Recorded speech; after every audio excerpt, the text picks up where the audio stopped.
Karena apa? Saingan-saingan dari overseas graduate itu udah banyak. Jadi harus bisa pembekalan bahasa Inggris. Nah, pas dia mau apply untuk naik jabatan, itu salah satu syaratnya masih bisa bahasa Inggris loh. Karena meeting itu harus dalam bahasa Inggris. Program kita customize, kemudian kita pembelajarannya nanti banyak role play, discussion group gitu ya. Terus banyak gamification. Kita berusaha untuk ingetin juga tim akademik untuk supaya nggak lecturing.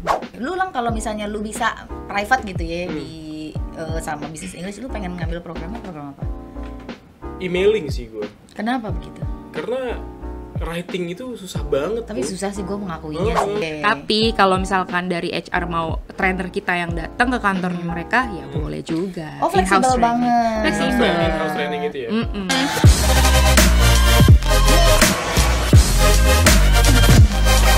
Selamat datang di Kapok. Harus ada. Biar belajar. Nah, sekarang kita ada tamu lagi. Halo, siapa nih? Fani. Oh iya. Hai, Jennifer. Nggak cocok nama lu tuh. Nggak cocok. Rani Mukherjee. Caca. Sebenarnya Fani ini adalah salah satu member dari Kaplan EduPack juga.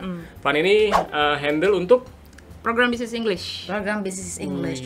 Ngomong-ngomong bisnis English nih, gue kemarin dapet cerita nih dari salah satu temen gue. Jadi dia ada di salah satu grup perusahaan gitu yang memang banyak top manajemennya itu nggak cuma dari lokal Indonesia, tapi banyak juga nih yang dari luar negeri. Ada yang dari US, ada yang dari UK, ada yang dari India, ya kan, segala macam. Nah, pas dia mau apply untuk naik jabatan, itu salah satu syaratnya masih bisa bahasa Inggris loh. Karena meeting itu harus dalam bahasa Inggris. karena multinational company. Iya, udah temen gue keringet jagung. Bisa jadi perkedel tuh keringet. Gak bisa dia, ya jadi ya gitu di delay. Jadi stuck dong. Stuck, di delay dulu. Jadinya kasihan ya sebenarnya ya. Sebenarnya gitu kalau di perusahaan itu emang perlu banget ya bahasa Inggris. Wah, kalau di era globalisasi kayak sekarang, bahasa Inggris itu udah harus banget dipunya sebagai salah satu skill untuk bekerja, atau mungkin baru lulus kuliah aja udah harus bisa untuk apply pekerjaan kan, gitu. Nggak mesti betul. untuk naik karir aja, untuk supaya kita bisa apply pekerjaan itu sebagai lulusan dari mana gitu misalnya. Karena apa? Saingan-saingan dari overseas graduate itu udah banyak. Jadi harus bisa pembekalan bahasa Inggris. Betul banget. Untung Jadi gue bisa 7 bahasa. Apa aja tuh? Bahasa mata, bahasa telinga, Bahasa hati. bahasa hati, Bahasa kalbu. Bahasa isyarat. bahasa kalbu. Bisa. Itu bisa. Emang salah cewek satu. emang begitu kan bahasanya? Yang cowok nggak ngerti. Lu kira Cewek doang kita yang lelaki ini adalah Udah. Oh iya, oke. Udah, jangan Gua curhat curhat. dulu. Maaf ya. Nah, jadi kalau bicara lagi tentang ada yang namanya business English. Apa sih sebenarnya bedanya business English sama English yang udah kita tahu dari kita Yang zaman common. sekolah? Yang common gitu loh. Oh, maksudnya dengan general English kali ya? Oke. Iya, general English. Kalau general English itu kan apa ya, kosakata bahasanya itu untuk bahasa Inggris sehari-hari. Untuk kalian bicara dengan teman-teman, socializing, terus juga untuk berpergian, survival ya gitu. Terus juga untuk ya sekedar ngobrol-ngobrol kayak ini kita bisa general English juga. Tapi kalau untuk literally. of course. Literally. Kalau business Indeed. English itu iya. Aduh, kalau business English itu dari kosakatanya udah berbeda. Jadi kan kalau business English itu kosakatanya tuh kosakata ternyata formal yang digunakan untuk berbicara dengan atasan, dengan rekan kerja, partner bisnis ya, untuk klien gitu kan. Jadi berbeda. Misalnya kayak contoh I can tapi bisa disebut is capable of gitu ya. Ibu guru bahasa Inggris kan? Gitu ya. Kayak So aja dia. Iyain aja. Gue yang beneran bego di sini gue. kali ini gue sedang tidak menjadi guru bahasa Inggris nih ceritanya nih. Oh iya. Cut. Enggak Oke, dong. jadi kurang lebih seperti itulah. Bahasa-bahasanya lebih kaku, formal, efektif. Singkat, padat dan jelas tapi efektif untuk menyampaikan komunikasi. Betul. Berarti vocabnya juga dia nggak yang ya kayak tadi kan I'm not capable of gitu-gitu ya. Terus apa I couldn't join the meeting today because apa ya? Because since gitu ya, daripada pakai because pakai since sih biasanya gitu kan. Udah jangan kepanjangan daripada salah nanti. Jadi kejauhan sebenarnya. Jargonnya tuh jargon-jargon sesuai dengan industri si perusahaan itu. Betul. Gitu. Tapi itu in term of formal ini kan, maksudnya kalau misalnya lagi ngobrol sama meeting gitu, di dalam meeting itu kita pakai kosakata yang gitu kan. Temen kalau misalnya kayak lagi conversation biasa pakai yang casual. Conversation biasa ya, socializing ya pakai GE aja nggak apa-apa. Tapi kalau in the meeting, presentasi, email, negosiasi, gitu ya? Email tuh harus formal deh. Email. Hai, email. Hai. Tadi kata Jennifer Lopez. Jennifer Lupis. Manis banget gue. Ada gulanya. Ada kelapanya dikit. Oh, oke. Terus yang kira-kira nih, kalau yang butuh bisnis English itu orang-orang seperti apa? Iya, maksudnya siapa aja sih yang butuh bisnis English tuh? Ya tadi yang aku bilang sih, era globalisasi nggak ada batasan, kayak semua orang menurut aku perlu deh gitu. Ya tadi ya, mulai dari lulus kuliah aja udah mulai harus belajar tuh gitu, basic atau mungkin langsung mau terjun ke kelas bisnis English juga boleh. Karena supaya apa? Supaya siap gitu untuk menghadapi ya itu rekan kerja. First impression untuk meyakinkan klien atau partner bisnis itu penting di awal, dan kita nggak pernah tahu partner bisnis kita itu lokal atau bukan gitu. Bisa jadi kan dia Singaporean atau mungkin dia Korean yang udah banyak banget kan di sini. Jadi udah harus sebagai modal deh gitu. Jadi semua orang tuh perlu, terutama ya untuk orang bekerja dan pebisnis. Jangan salah. Bahasa Inggris yang formal atau yang bisnis itu dia kan banyak pakai kata-kata yang ada awalan akhiran prefiksis sufiksis gitu kan. Kayak misalnya education, ya kan, examination, things like that. Pokoknya ada shion-shionnya, dan kalau diserap dalam bahasa Indonesia itu kan jadi apa? Edukasi. Kita terdengar lebih pintar. Betul. Lebih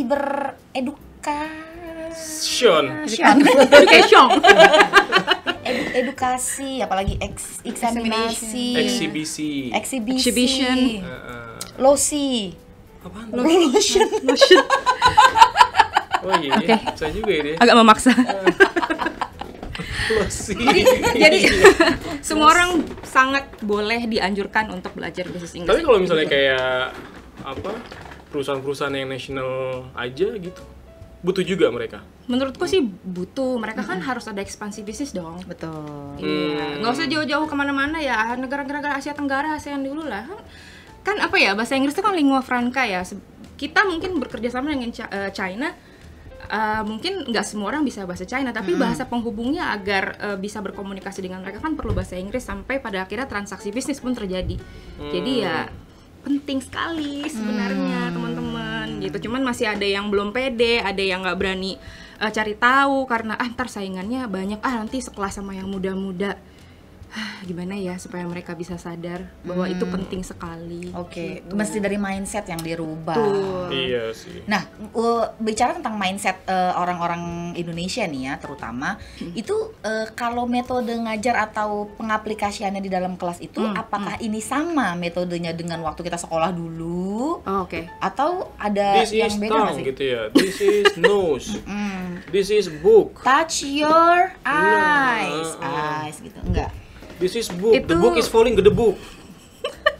Itu mungkin ya kalau untuk sekolah-sekolah, ya anak-anak kecil zaman sekarang yang masih SD, masih TK mungkin udah belajar itu ya. Tapi kalau untuk yang business English for adults, itu mungkin pengaplikasian pembelajarannya, metode belajarnya itu harus banyak praktek ya, role playing lah gitu dengan si trainer ditunjuk atau si instrukturnya. Jadi memang gini, kalau misalkan perusahaan mencari program bisnis English ke kita, misalkan ke Kaplan gitu, pasti mereka udah punya agenda atau urgensi untuk membantu karyawan-karyawannya supaya ini saya punya kendala, departemen customer service ini nggak bisa bahasa Inggris dengan baik nih. Mereka harus bisa ya untuk correspondence misalnya, atau untuk balas email dan lain-lain, atau mungkin di divisi marketing negotiation in English-nya agak sedikit kurang mulus nih, padahal mereka punya klien itu Korean misalnya. Itu jadi nanti kita akan lihat urgensinya dari HR itu seperti apa, agendanya seperti apa, program kita customize, kemudian kita pembelajarannya nanti banyak role play, discussion group gitu ya, terus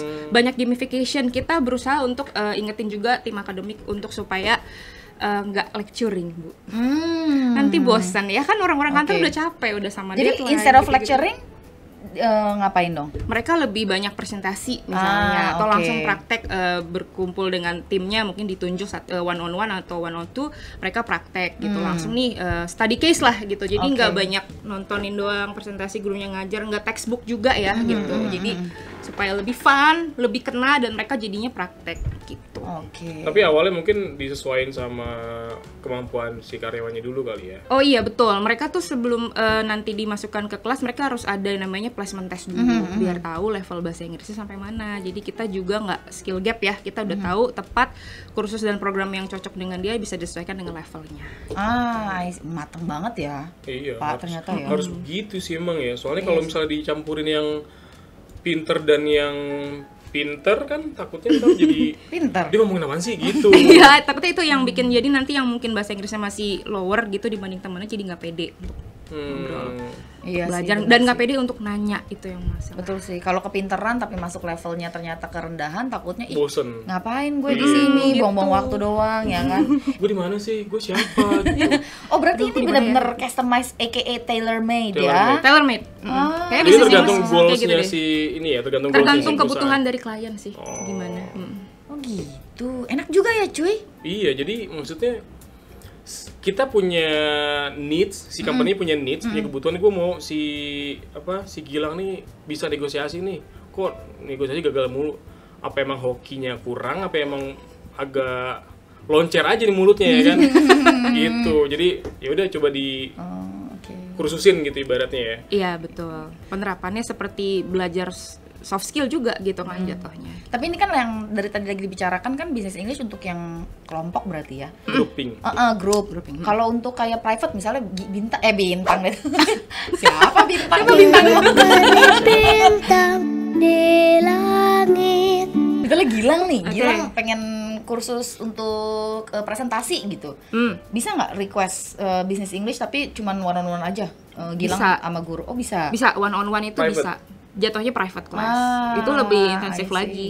Jadi ya karena one on one nanti kan feedbacknya langsung dari instrukturnya lebih cepat gitu. Iya sih.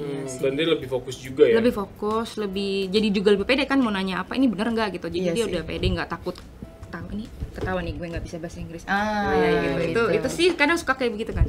Oke, lu Lang kalau misalnya lu bisa private gitu ya di sama bisnis English, lu pengen ngambil program apa? Emailing sih gue. Kenapa begitu? Karena writing itu susah banget. Tapi Bu. susah sih gue mengakuinya sih. Writing itu susah karena walaupun emang pas sebelum email kita bisa ngecek lagi, kayaknya salah diulang Bisa gitu, delete. dihapus. Atau enggak kan kadang sekarang kan di Gmail itu kan ada ini ya, ada aplikasi, maksudnya dari Gmail itu kalau ngetik dia ada Koreksinya. suggestion, iya, Oh, ada suggestionnya mau oke. apa gitu loh. Itu kadang bantu, cuman kan kadang kalau misalnya nggak dari kita sendiri itu kayak aneh banget gitu loh.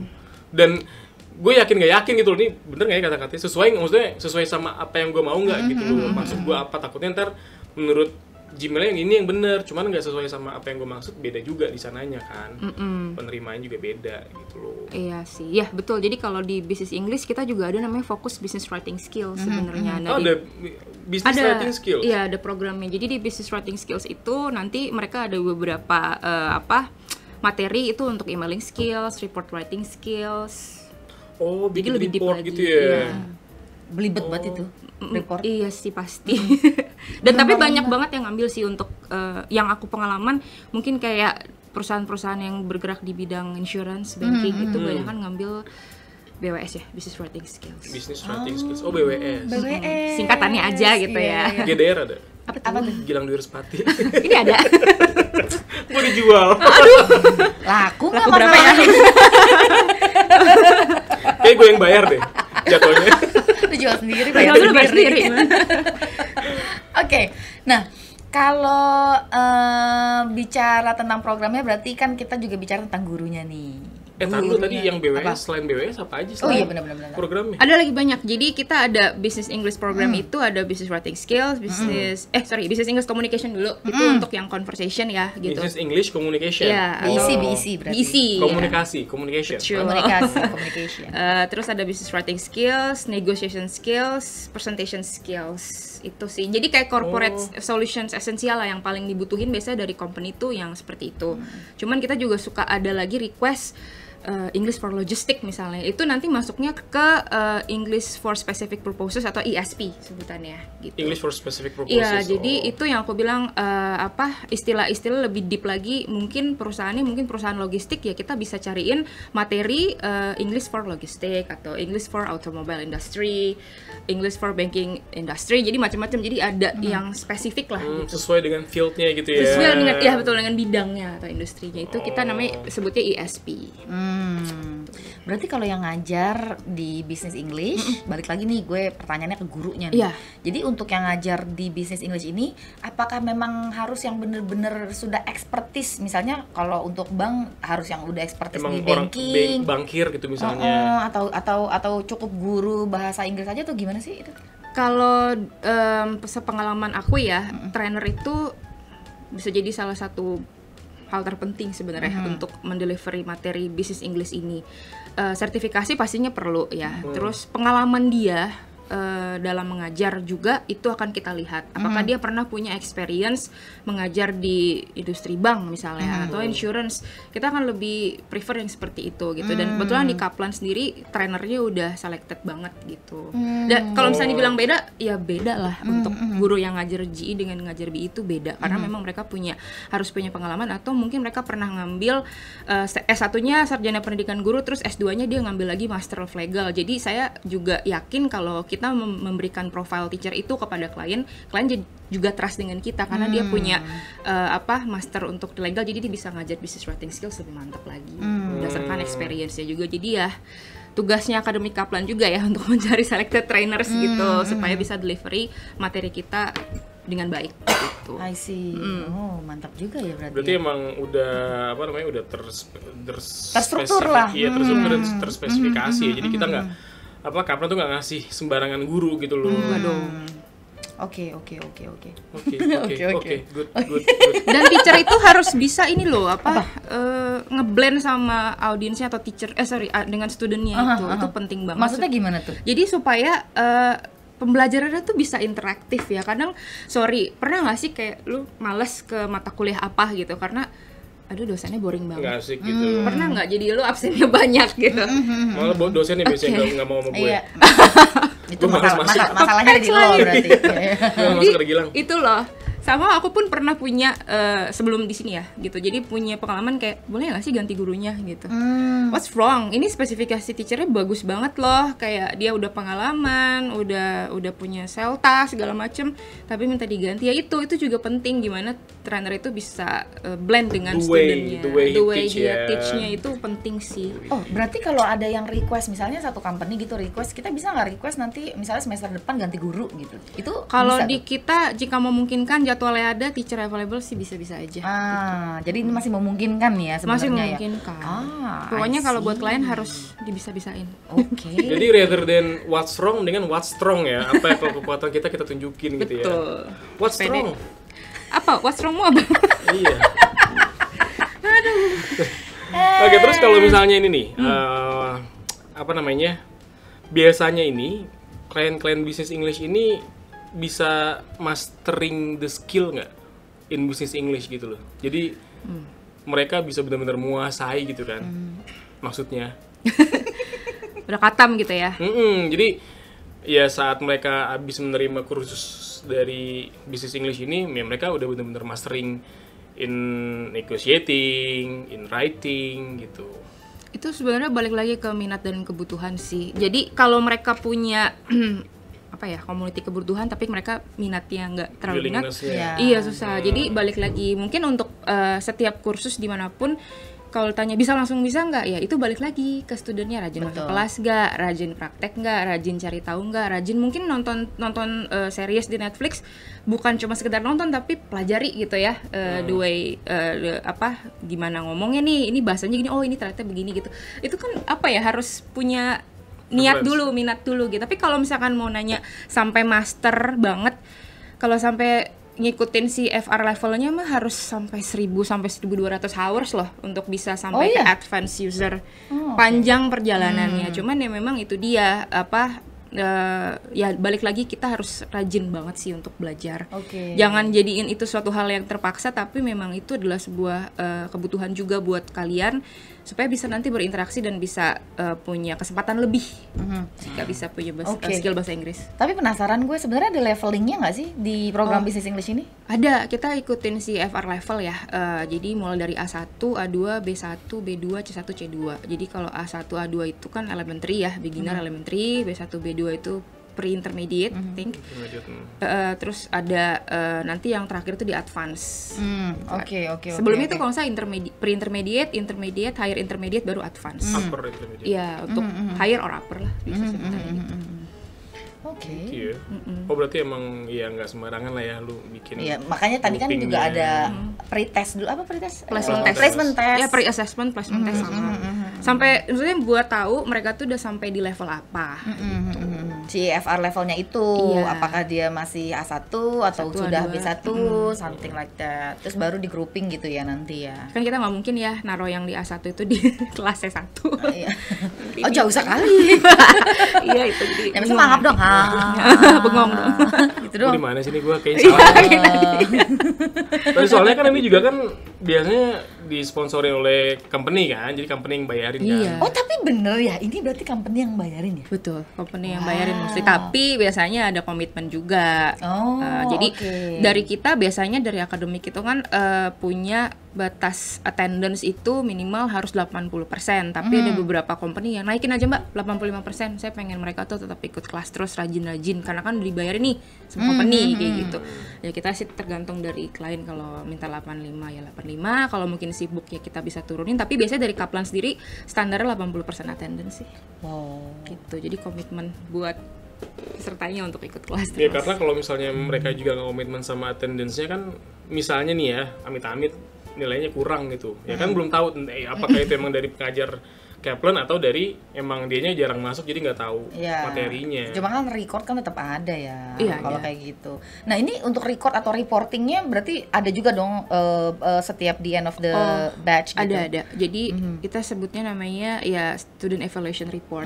Kita akan nilai berdasarkan komponennya, itu ada vocabularies, grammar, speakingnya dia, pronunciationnya dia, terus juga ada teachers comments. Jadi nanti itu bisa dibaca oleh HC atau HR untuk ini ternyata Bapak Roy ini udah sampai ke tahap ini. Oh itu personal berarti, karena tadi disebut Pak Rol. Pak Rol. Kan student evaluation, jadi setiap student ya individual lah gitu. Kita bikin share report berarti ya, satu-satu. share-nya ya. Share apa sih? Student evaluation report. Iya. Aku iya aja. Gue baru mau bilang. Do you believe? Itu share. Oke. Nah, ini kan udah jelas banget nih. Jadi kalau misalnya ada teman-teman yang, aduh kayaknya gue mesti ngajuin nih ke kantor gue nih buat ikut sama program ini. Ya, untuk... Anyway, sorry, lupa nih gue mau nanya satu. Ini kalau kayak gini berarti belajarnya di dalam company-nya mereka atau mesti datang ke Kaplan classes atau gimana? Bisa dua-duanya dong. Oh bisa dua-duanya. Yang pertama, Kaplan Edupek Jakarta lantai 21 di AIA Central tuh punya center. Kita punya ruang kelas. Tapi kalau misalkan dari HR mau trainer kita yang datang ke kantornya mereka, ya boleh juga. Oh, fleksibel banget. In-house training gitu ya. Ini kelasnya online apa offline? Ada online, ada offline, ada hybrid juga. Hybrid? Ya. Jadi setengah ketemu dengan teacher, setengahnya lagi online, itu bisa. Oke. Jadi benar-benar sekarang fleksibel banget ya. Udah Fleksibel jamnya sekali. bisa diatur, tempatnya bisa diatur, metodenya online offline juga bisa diatur. Bisa. Bahkan materinya bisa request, gurunya bisa ngelihat dulu siapa spesifikasi yang bisa pilih. Ya kan? Mantap. Jadi kalau misalnya teman-teman ada yang mau ngajuin misalnya nih ke company, kayaknya gue pengen ngajuin nih ke ini, ngubunginnya kemana nih jadi nih? Nanti ada di caption ya. Langsung hubungin Kaplan Edu. Oke, great. Dengan siapa ini biasanya? Ada dengan Fanny dan juga nanti ada teman saya Franz. Oke. Oh, Fanny di kakak dan itu Franz, ya? F to Fanny F. dan Franz ya? Yes. Oh, di kakak. F2. Bang Ade. Ya, Abang Ade. F2, kalau F1, F2. FC. FC kita berempat FC kita. Gua mau celah ya. Ya udah gua inilah. Gua Tomingse deh. Enggak lu Cinghe. Anjing. Jangan dong, gua Sancai aja deh. Nih, gue baru mau ngomong. Ya udah lu Sancai. Gua Kenzu deh. Lu Sanca. Gua Kenzunya deh enggak apa. Kenzu kan cool-cool gitu, yang ceweknya banyak. Lu Kenzu kali. Enggak, gua Baiklah, kita Udah. berhentikan ya percakapan yang tidak jelas. menghayalan ini. Aduh, Gua tadi mau Sancai sebenarnya. Oke, jadi next time kita mau ngobrol-ngobrol lagi tentang bisnis English, boleh dong? Lebih dalam lagi nih Pan ya. boleh. Kapok. Soalnya kan ini kan masih ini doang nih, masih Surface-nya doang kulit-kulitnya nih. aja nih. Iya. Oh, ternyata emang bisnis English itu memang diperluin, bisa tailor made dan lain-lain, tapi dalam-dalamnya akan ada di next episode. Jadi stay tune terus di Kapok. harus ada. Biar belajar. Bye.